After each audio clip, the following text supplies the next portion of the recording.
Assalamualaikum and good morning class 9th. I hope you're fine. Welcome to your biology class and I'm your biology teacher Miss Nida Zamur. Students, as you know that we were studying lesson number 7 bioenergetics, in which we discussed about oxidation reduction reaction, then ATP, the cell's energy currency. Today we will discuss about photosynthesis. Students, I hope you all are familiar with this term photosynthesis. What is photosynthesis? It is basically a process by which plants make their food. ठीक है, क्या होती है photosynthesis? Photosynthesis is a process by which plants make their food. Photo means light and synthesis means to make. So plants make their food in the presence of sunlight. Photosynthesis is the synthesis of glucose from carbon dioxide and water in the presence of sunlight and chlorophyll with oxygen as a byproduct. What is photosynthesis? Photosynthesis is the process of food making by plants, and plants make their food in the form of glucose. So you can say that photosynthesis is the synthesis of glucose actually. कैसे बनाते हैं वो glucose? Carbon dioxide और water से, in the presence of sunlight and chlorophyll. Sunlight और chlorophyll की मौजूदगी में they combine carbon dioxide and water and they form glucose with oxygen as a by product. By product कहते हैं ऐसी product को जो हमें रिक्वायर्ड नहीं होती, but it is obtained during some chemical reactions and it is useful. So oxygen is a byproduct of photosynthesis. Photosynthesis is an anabolic process and is an important component of bioenergetics and in living system. In chapter 6 we discussed that metabolism is of two types, catabolism and anabolism. Catabolism in which larger molecules are broken down and anabolism in which smaller molecules combine to form larger molecules. And photosynthesis is an anabolic process. ठीक है, इसमें भी कोई new चीज़ बनती है, break down नहीं होती. So it's an anabolic process and it's very important component in living systems. It is the most important biochemical pathway and nearly all life depends on it. ठीक है, फोटोसिंथेसिस क्या है? Most important biochemical pathway. सबसे important जो एक reaction है living things के अंदर, दैट इज़ फोटोसिंथेसिस. और तमाम की तमाम लाइफ तकरीबन इसी पे डिपेंड करती है. कैसे? बिकॉज अगर फोटोसिंथेसिस नहीं होगा so plants would not be able to make their food.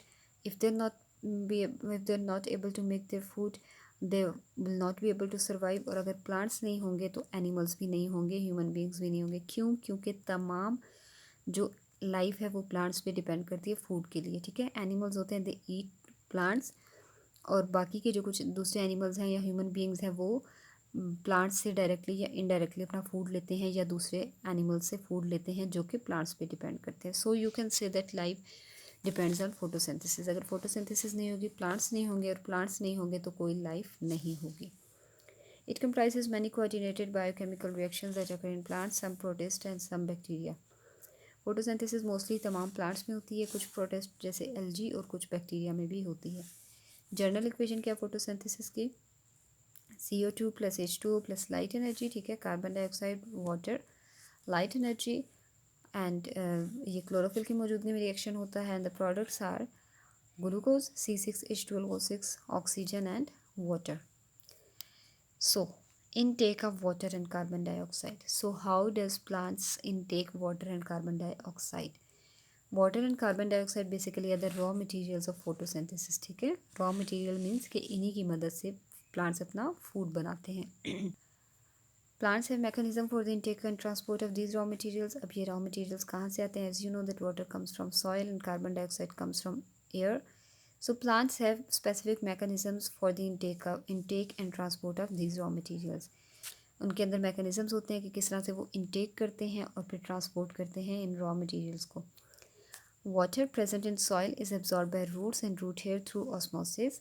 पानी जो कि ज़मीन में मौजूद होता है, रूट्स उसको एब्जॉर्ब करती हैं with the help of root hair through osmosis. ठीक है, ऑस्मोसिस होता है movement of water from the dilute solution to the concentrated one through a membrane. यानी कि movement of water from area of higher concentration to area of lower concentration. ठीक है, dilute solution वो होता है जिसमें वाटर ज़्यादा होता है, सॉल्वेंट ज़्यादा होता है, सोल्यूट कम होता है. और कॉन्सेंट्रेटेड वो होता है जिसमें वाटर कम होता है और सोल्यूट ज़्यादा होता है. सो ऑस्मोसिस के movement of water from area of higher concentration to lower concentration. So इस तरह से वाटर जो होता है वो रूट ज़मीन से रूट्स में एब्जॉर्ब होता है with the help of osmosis. And then फिर ये पानी जाइलम टिश्यूज़ के ज़रिए कहाँ चला जाता है, लीव्स में पहुंचा दिया जाता है, ट्रांसपोर्ट कर दिया जाता है। आप लोग चैप्टर 4 में जाइलम के टिश्यूज फंक्शंस भी पढ़ चुके हैं। सो ये तो था आपके पानी कैसे आता है। फिर इसी तरह से कार्बन डाइऑक्साइड का इंटेक कैसे होता है। The air that enters leave through tiny pores reaches into the air spaces present around mesophyll cells. Leave के अंदर छोटे छोटे पोर्स होते हैं जिनको हम कहते हैं स्टोमेटा। हवा स्टोमेटा में जब एंटर होती है तो लीफ के मीजोफिल सेल्स के दरमियान छोटी छोटी एयर स्पेसेस होती हैं, वो हवा उन एयर स्पेसेस को फिल कर देती है। This air carries carbon dioxide. ठीक है, इस एयर में क्या होता है, कार्बन डाइऑक्साइड होता है, which gets absorb in the thin layer of water surrounding mesophyll cells. अब जो मीजोफिल सेल्स के दरमियान में एयर स्पेसेस थी जिनको एयर ने फिल कर दिया, उनमें क्या होता है कि वाटर भी प्रेजेंट होता है। तो एयर की जो कार्बन डाइऑक्साइड होती है वो उस वाटर के अंदर एब्जॉर्ब हो जाती है, and then with the water this carbon dioxide diffuses into mesophyll cells. ठीक है, फिर इस तरह से कार्बन डाइऑक्साइड जो होती है वो डिफ्यूज़ हो जाती है मेसोफिल सेल्स के अंदर। So this was the process by which water and carbon dioxide are being intake by plants. ठीक है, कैसे प्लांट्स इनटेक करते हैं वाटर को। वाटर जो होता है वो रूट्स में एब्जॉर्ब होता है through osmosis, and then with the help of xylem it is transported to leaves. Leaves में आके जो लीव सेल्स होते हैं उनके दरमियान एयर स्पेसेस होती हैं, वाटर उन स्पेसेस को फिल कर देता है। Then air enters through stomata, वो भी उन स्पेसेस को फिल करती है, और उस एयर के अंदर जो कार्बन डाइऑक्साइड होती है वो वाटर में एब्जॉर्ब हो जाती है, और फिर वो water containing carbon dioxide mesophyll cells के अंदर एब्जॉर्ब हो जाता है। ठीक है, ओके। अब बात करते हैं जी मैकेनिज्म ऑफ फोटोसिंथेसिस के प्रोसेस होता कैसे है। Photosynthesis occurs in two phases. During first phase, light energy is captured and used to make high energy molecules ATP and NADPH. Photosynthesis को दो फेजेस में डिवाइड किया जाता है। ठीक है, light reaction and dark reaction. First phase यानी कि लाइट रिएक्शन, इसको लाइट रिएक्शन कहते ही इसीलिए हैं क्योंकि लाइट एनर्जी जो होती है it is captured and is use to make high energy molecules ATP and NADPH। अब लाइट एनर्जी कौन कैप्चर करता है, there is a pigment in the leaves which is known as chlorophyll. Chlorophyll light energy को trap करता है। ठीक है, light energy capture होती है और हाई एनर्जी मॉलिक्यूल्स बनते हैं ATP और NADPH। इसको कहते हैं लाइट रिएक्शन। ठीक है, क्योंकि इसमें लाइट डायरेक्टली इन्वॉल्व है। These reaction take place on the thylakoid membranes of chloroplast. Chapter 4 में हमने क्लोरोप्लास्ट का स्ट्रक्चर पढ़ा था, उसमें हमने पढ़ा था कि जो इसकी मेम्ब्रेन होती है, इनर मेम्ब्रेन, उसकी बहुत ज़्यादा फोल्डिंग्स होती हैं, उनको हम कहते हैं थाइलाकॉइड। तो ये रिएक्शन थाइलाकॉइड के ऊपर होता है। ठीक है, लाइट रिएक्शन। फिर जो सेकंड फेज़ है डार्क रिएक्शन, उसमें क्या होता है, कार्बन डाइऑक्साइड की रिडक्शन होती है टू मेक ग्लूकोज। इस फेज़ में अब होता क्या है कि जो पहली फेज़ में ATP और NADPH बने थे, हाई एनर्जी मॉलिक्यूल्स जिनको हमने कहा, उनकी एनर्जी यूटिलाइज होती है यहाँ पर। ठीक है, अब ये जो रिएक्शंस है इसमें लाइट डायरेक्टली यूज़ नहीं हो रही, लाइट यूज़ हुई है फर्स्ट फेज़ में, इसीलिए इनको हम कहते हैं डार्क रिएक्शन। डार्क रिएक्शन जो होता है it takes place in the stroma of chloroplast. जो क्लोरोप्लास्ट की इंटरनल लिक्विड होता है that is known as stroma. तो ये आप देख लीजिए समरी ऑफ फोटोसिंथेसिस। ये फर्स्ट फेज़ है light reaction, water light capture हो रही है। ठीक है, थाइलाकॉइड मेम्ब्रेन के ऊपर क्या बन रहा है, ATP and NADPH। Then dark reaction, इसमें कार्बन डाइऑक्साइड यूटिलाइज होती है। ठीक है, ATP और NADPH से एनर्जी यूज़ हो रही है। ATP is converted into ADP and NADPH is converted into NADP। यहाँ पर इसने अपना एक हाइड्रोजन लॉस कर दिया। ठीक है, and this is dark reaction. इसमें क्या होता है कि शुगर बनती है, जबकि फर्स्ट में क्या बनता है, ऑक्सीजन बनती है। सो ये ओवरऑल प्रोसेस है फोटोसिंथेसिस का, light reaction and dark reaction. इसमें आप देखिए लाइट इज़ डायरेक्टली इन्वॉल्व, जबकि इसमें लाइट डायरेक्टली इन्वॉल्व नहीं है। लाइट ने जो हाई एनर्जी मॉलिक्यूल्स बनाए थे, अब वो मॉलिक्यूल्स से एनर्जी ली गई है इस रिएक्शन में, but light is not directly involve, that's why this is known as dark reaction. इनके फिर आपको फर्दर समराइज़ किया गया है। लाइट रिएक्शन में क्या होता है कि जब क्लोरोफिल मॉलिक्यूल्स जो होते हैं they absorb light, their energy level increases and their electrons are emitted. Chlorophyll molecules जो कि लीव्स में प्रेजेंट होते हैं, जब वो लाइट एब्जॉर्ब करते हैं उनका एनर्जी लेवल इंक्रीज हो जाता है और उनके इलेक्ट्रॉन्स रिलीज हो जाते हैं वाइब्रेट करते हुए। Then electrons are pass to electron transport chain to produce ATP। Electrons एक चेन की फॉर्म में ट्रैवल करते हैं जिसको हम कहते हैं electron transport chain, and they form ATP। Then light also breaks water molecules, photolysis and oxygen is released. अब जो वाटर मॉलिक्यूल था, लाइट उसको भी ब्रेक डाउन करती है। Photolysis, photo means light and lysis mean break down. So water molecules are broken down with the help of light, that is known as photolysis of water. Water molecules के breakdown से क्या होता है? As you know that water is composed of hydrogen and oxygen. So water molecule जब breakdown होते हैं तो oxygen release होती है इस तरह से। हाइड्रोजन एटम अब कहाँ जाता है? Hydrogen atom of water give electron to chlorophyll and become ions. ठीक है, वो अपना इलेक्ट्रॉन क्लोरोफिल को दे देता है और आइन बन जाता है। Electrons of chlorophyll after the production of ATP and the hydrogen ions of water are used for the reduction of NADP into NADPH. अब क्लोरोफिल के इलेक्ट्रॉन्स और जो हाइड्रोजन आइन बना था पानी का, ठीक है, वाटर का जो है ऑक्सीजन रिलीज़ हो गई थी जब with the help of light water molecule break down हुए, ऑक्सीजन रिलीज़ हो गई और हाइड्रोजन्स ने अपना इलेक्ट्रॉन क्लोरोफिल को देकर वो खुद हाइड्रोजन आइंस बन गए। ठीक है, उनके ऊपर पॉजिटिव चार्ज आ गया क्योंकि उन्होंने अपना इलेक्ट्रॉन डोनेट कर दिया। अब क्या होता है, जो क्लोरोफिल के इलेक्ट्रॉन्स होते हैं और हाइड्रोजन आइंस होते हैं जो वाटर के, they are use for the reduction of NADP।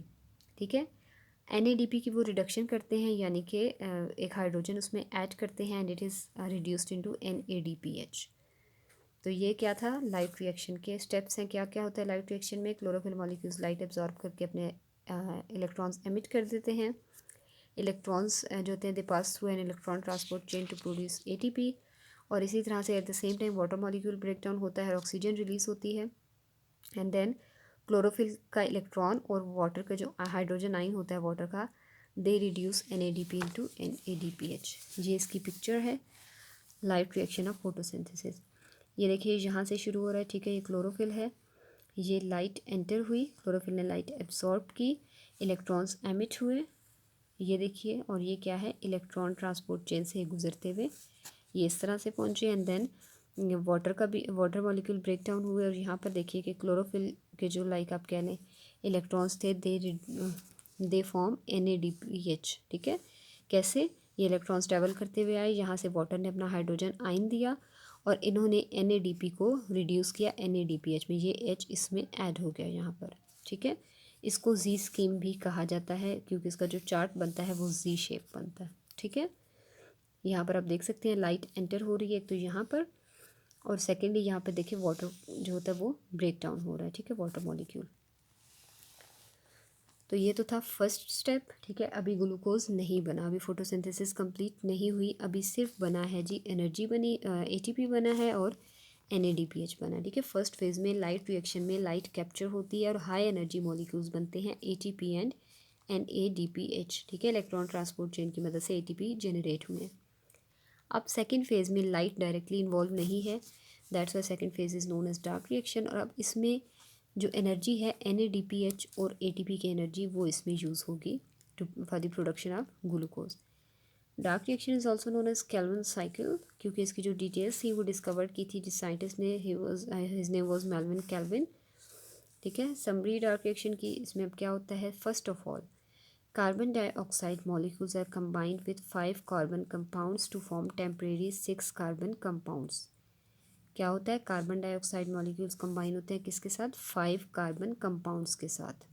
क्या बनाते हैं, 6 carbon compound, temporary 6 carbon compound, each of which splits into 2-3 carbon compounds. इस तरह से कार्बन डाइऑक्साइड है, it combine with 5 carbon compound, ये 6 कार्बन कंपाउंड बन जाता है जो कि बाद में ब्रेक डाउन हो जाता है 3 कार्बन कंपाउंड्स में, 2-3 कार्बन। ठीक है, 6 थे ना, तो 3-3 के 2 कंपाउंड में ये ब्रेक डाउन हो गया। ठीक है, then 3 carbon compounds are reduced to 3 carbon carbohydrates by using ATP and hydrogen from NADPH। 3 carbon carbohydrates are used to manufacture glucose। अब ये जो 3 कार्बन कंपाउंड बने हैं ATP और NADPH को यूज़ करते हुए they are reduced into glucose. यहाँ पर अब ये ग्लूकोज बन चुका है which is the product of photosynthesis. Then the same 3 carbon carbohydrates are also used to regenerate the original 5 carbon compound। This step also utilizes ATP। अब further यही वाला जो 3 कार्बन कंपाउंड है, ठीक है, 2 कंपाउंड से ना, एक तो बन गया ग्लूकोज बन गया, जो सेकंड 3 कार्बन कंपाउंड है it is again use to regenerate original 5 carbon compounds. ठीक है, जो ओरिजिनल 5 कार्बन कंपाउंड था ये इसको रीजनरेट करते हैं और ये साइकिल इस तरह से चलता रहता है, that is dark reaction of photosynthesis. I hope this is clear to you.